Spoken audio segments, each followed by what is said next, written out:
Bismillahirrahmanirrahim. Assalamualaikum warahmatullahi wabarakatuh. Selamat pagi anak-anakku sekalian. Salam sehat. Kita masih di pembelajaran jarak jauh. Untuk kalian semua tetap jaga kesehatan, tetap melakukan prokes agar terhindar dari terpaparnya COVID-19. Baiklah, untuk memulai pelajaran pada pagi hari ini, terlebih dahulu saya persilahkan kalian semua berdoa sesuai agama dan keyakinan masing-masing. Berdoa dimulai. Terima kasih. Kita lanjutkan. Pada pertemuan kali ini kita akan bahas tentang proses produksi massal. Pengertian tentang produksi massal sudah kita bahas pada pertemuan pertama. Jadi hari ini kita bahas tentang proses produksi massal. Pengertian produksi massal adalah dapat didefinisikan sebagai suatu cara atau metode ataupun teknik menambah kegunaan suatu barang ataupun jasa dengan menggunakan faktor produksi yang ada seperti tenaga kerja, mesin, bahan baku agar barang tersebut lebih bermanfaat bagi kebutuhan manusia. Kemudian jenis-jenis proses produksi. Proses produksi kita bedakan menjadi salah satunya adalah jenis produksi berdasarkan wujud proses produksi, meliputi proses produksi kimiawi. Proses produksi kimiawi adalah proses produksi yang menitik beratkan pada adanya proses analisa, sintesa, serta senyawa kimia. Ada yang bisa memberikan contoh? Oke, nah itu produksi antaranya adalah produksi obat-obatan, cat. Nah, itu adalah proses produksi kimiawi. Jadi ada senyawa kimia. Yang kedua adalah proses produksi perubahan bentuk. Adalah merupakan proses produksi yang pelaksanaan produksinya menitik beratkan pada perubahan masukan menjadi output atau barang sehingga didapatkan penambahan manfaat atau faedah dari barang tersebut. Contohnya misalnya balok kayu menjadi mebel, latek atau karat menjadi pen, menjadi alat-alat plastik yang lainnya. Itu adalah proses produksi perubahan bentuk. Yang ketiga adalah proses produksi assembling. Itu adalah proses produksi yang dalam pelaksanaannya lebih mengutamakan pada proses penggabungan dari komponen-komponen produk dalam perusahaan, kemudian juga bisa melakukan pembelian produk kepada perusahaan yang lain. Contohnya adalah industri atau perusahaan sepeda motor, barang-barang elektronik, itu merupakan produksi assembling, penggabungan dari beberapa komponen. Yang keempat adalah proses produksi transportasi. Adalah proses produksi yang menciptakan jasa pelayanan, pemindahan tempat, baik berupa barang maupun manusia.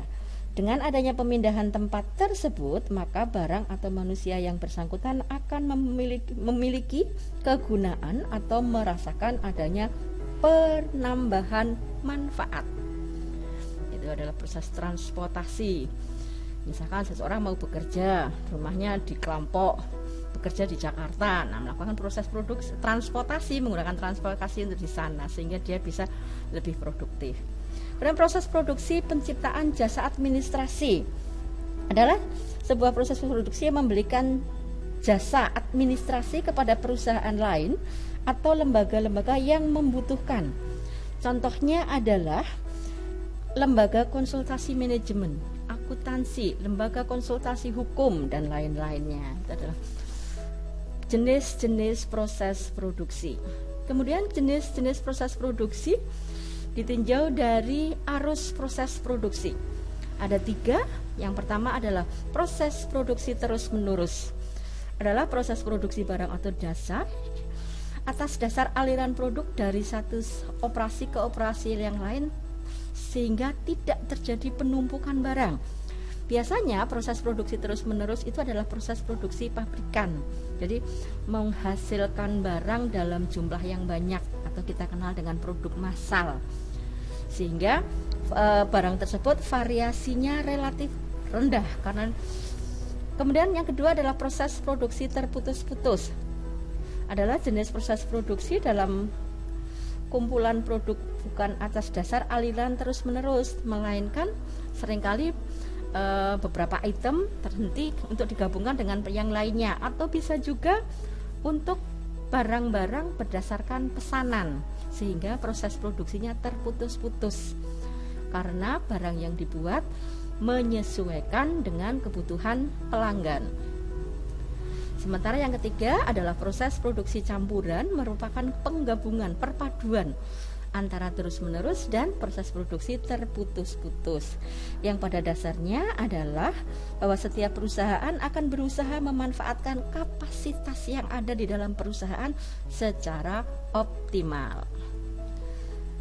Kemudian jenis proses produksi berdasarkan penyelesaian proses produksi. Pada dasarnya, pada proses produksi ini bertujuan mengelompokkan proses produksi menurut segi penyelesaian produknya. Pada umumnya akan mengadakan pengendalian kualitas sehingga didapatkan kualitas yang diinginkan, karena itu pengerjaannya dibagi beberapa tipe atau tahap. Proses produksi tipe A itu adalah diberikan secara proses produksi yang akan dilakukan pada perusahaan yang diperiksa secara mudah. Pengendalian proses dapat dilaksanakan pada setiap tahap proses sesuai dengan yang dikehendaki oleh manajemen perusahaan. Kemudian yang kedua adalah proses produksi tipe B.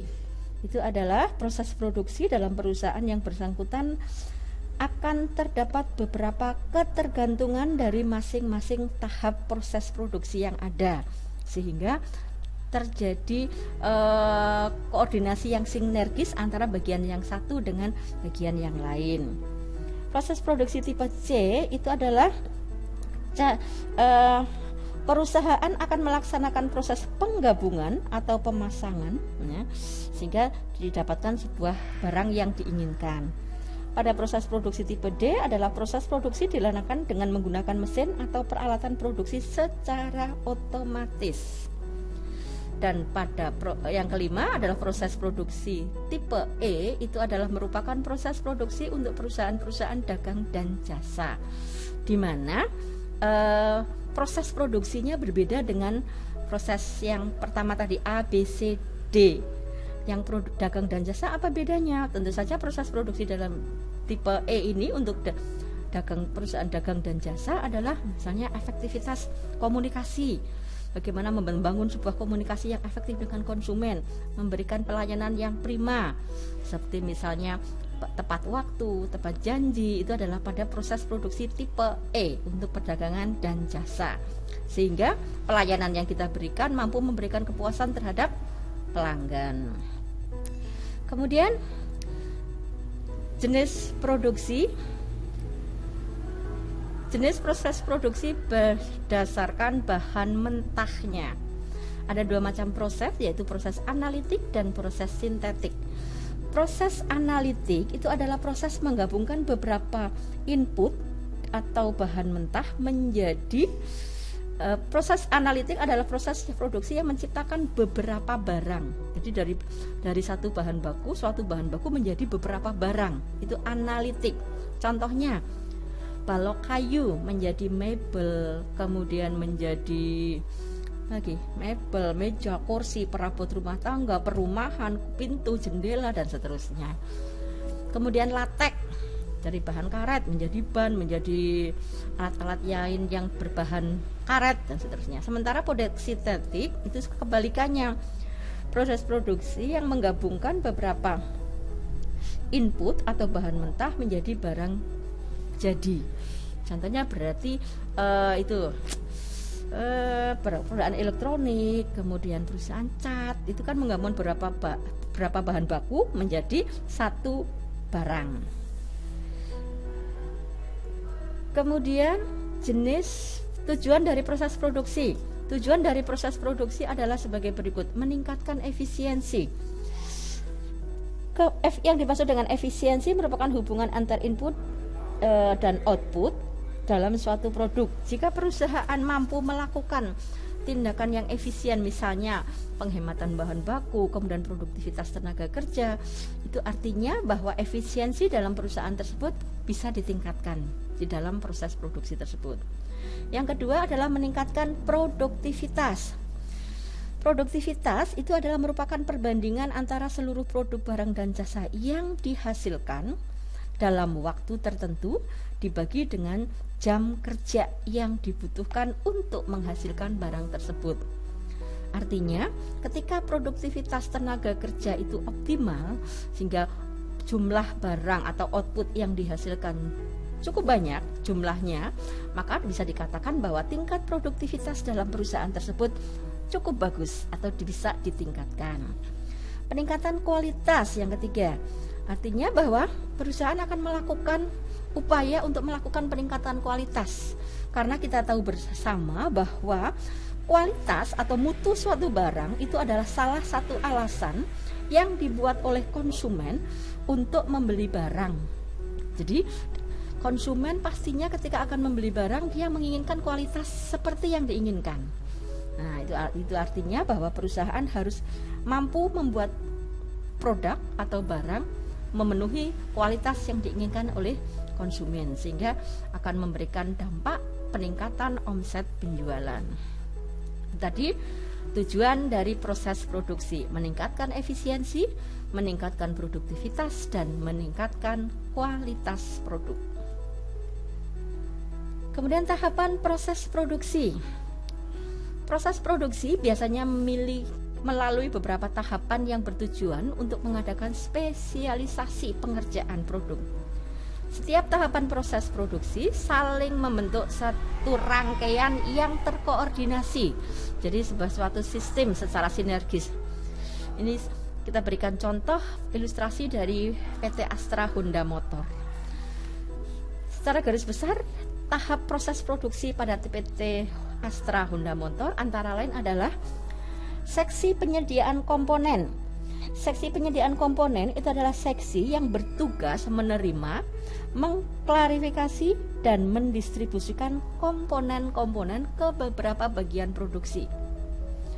Bagian yang kedua adalah injeksi plastik. Injeksi plastik itu adalah seksi yang bertugas memproduksi komponen plastik dengan yang kemudian akan didistribusikan, nantinya akan dijadikan rangkaian perakitan terhadap produk yang akan dihasilkan. Bagian yang ketiga adalah pengelasan. Seksi pengelasan bertugas melakukan proses pembuatan rangka dengan cara mengelas komponen. Seperti contohnya tangki untuk BBM-nya, bahan bakarnya. Kemudian apalagi? Antara lain adalah untuk bodinya dan lain-lain. Kemudian diping proses. Diping proses itu adalah proses penutupan komponen dengan cat melalui teknik pencelupan. Jadi pada saat pengecatan, komponen itu ditaruh di dalam sebuah bak atau keranjang, itu dicelupkan di dalam bak cat, kemudian di oven dalam suhu tertentu. Nah, tentu saja pada proses diping proses ini adalah benda-benda atau barang-barang, komponen-komponen tadi yang kecil-kecil, sehingga lebih efektif waktu. Jadi satu kali pengerjaan bisa melakukan beberapa jumlah barang yang cukup besar.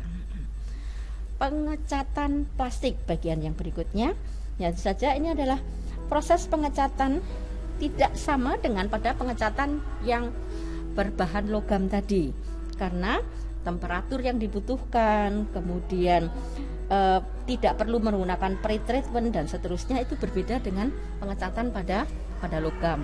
Itu adalah pengecatan plastik. Bagian berikutnya adalah general sub-assembling.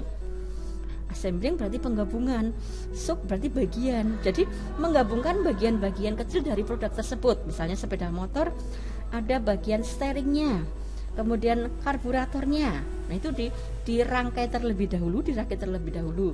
Yang berikutnya akan dilakukan pada proses assembling, yaitu perakitan secara keseluruhan dari produk yang dihasilkan. Jadi dari bagian-bagian kecil tadi digabungkan secara keseluruhan.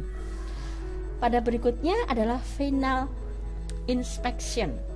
Berarti ini adalah kegiatan akhir dari seksi assembling, yang bertugas melakukan pemeriksaan unit sepeda motor yang telah selesai dirakit, dilakukan pada bagian ini, final inspection. Bagian yang terakhir adalah shaping. Ini adalah bagian yang bertugas mengirimkan unit motor tersebut ke seluruh cabang atau dealer yang ada. Nah, tentu saja barang hasil produksi itu tadi kan dimasukkan di dalam gudang. Pada saat pengiriman dalam sistem pergudangan itu selalu menggunakan prinsip fish in, fish out. Jadi barang yang masuk di perusahaan lebih awal, di gudang lebih awal, akan keluar lebih awal juga. Ini tadi pada kesempatan kali ini yang akan kita apabila ada pertanyaan, Anda bisa WA ke nomor saya. Selanjutnya Anda bisa melakukan mengerjakan tugas dan jangan lupa mengisi absen. Terima kasih atas perhatiannya. Saya akhiri. Wassalamualaikum warahmatullahi wabarakatuh.